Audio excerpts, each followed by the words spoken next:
Well, hello everybody. Nick Vance here. I was in the car today for about 5 hours, just running appointments, meeting with people, working. And when I'm in the car, I don't like to listen to music. I like to listen to books. I listen to audiobooks. That's kind of my that's my thing. I like to turn my car into like a rolling university, as people say. And today I chose to listen to Robert Kiyosaki, his book called The Cash Flow Quadrant, which is the second book to his first famous book called Rich Dad Poor Dad. But as I was listening to the book, I highly recommend you read this book. I've probably read the book at least 15 times. Very, very good book. But something as I was listening to it today, something that he had said in the book really kind of struck home. He had said, when it comes to money, common sense isn't very common. And he talks about the debt, the average debt of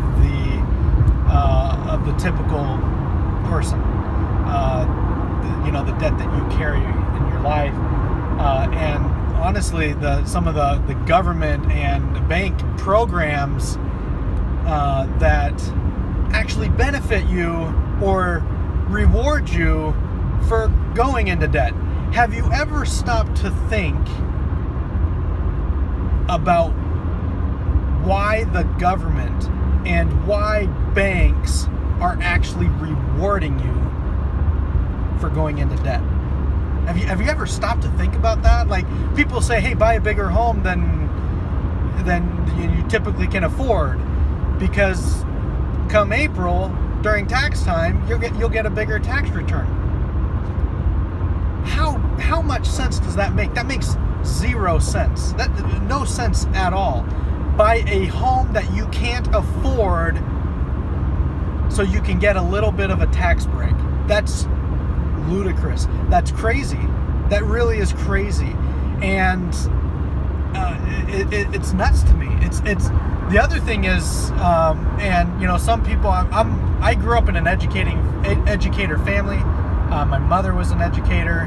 My dad, although he wasn't a school teacher, he was definitely an educator. Very, very big into school. And my wife, her entire family is a family of educators, herself included. She was a teacher. She helped put me through school because of her job as a teacher. And her dad was a teacher. Her mother was a teacher.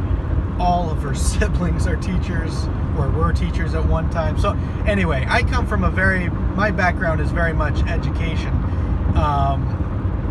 But when I say my background, like my upbringing, but I'm not gonna lie, I hated school, hated it with a passion.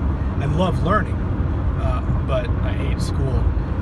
Famous saying by Mark Twain is, I never let school interfere with my education.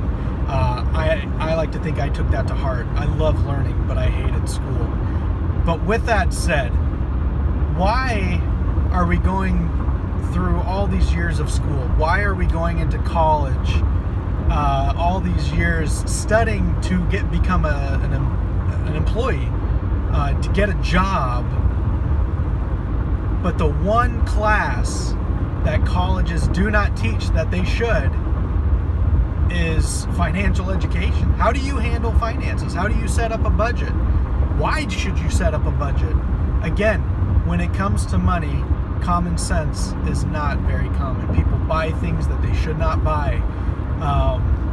In the book The Richest Man in Babylon, it talks about how there's this group of people, and they're all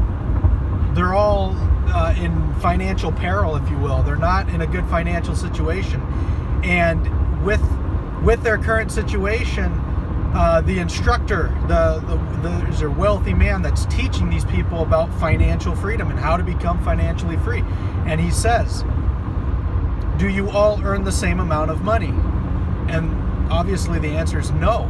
And then he says, if you don't all earn the same amount of money and yet you're all broke, what's up with that? If someone earns 100,000 and someone earns 50,000 and you're both broke, I mean, think the person earning 50,000 would think, well, if I had 100,000, I'd be perfect. No, you wouldn't.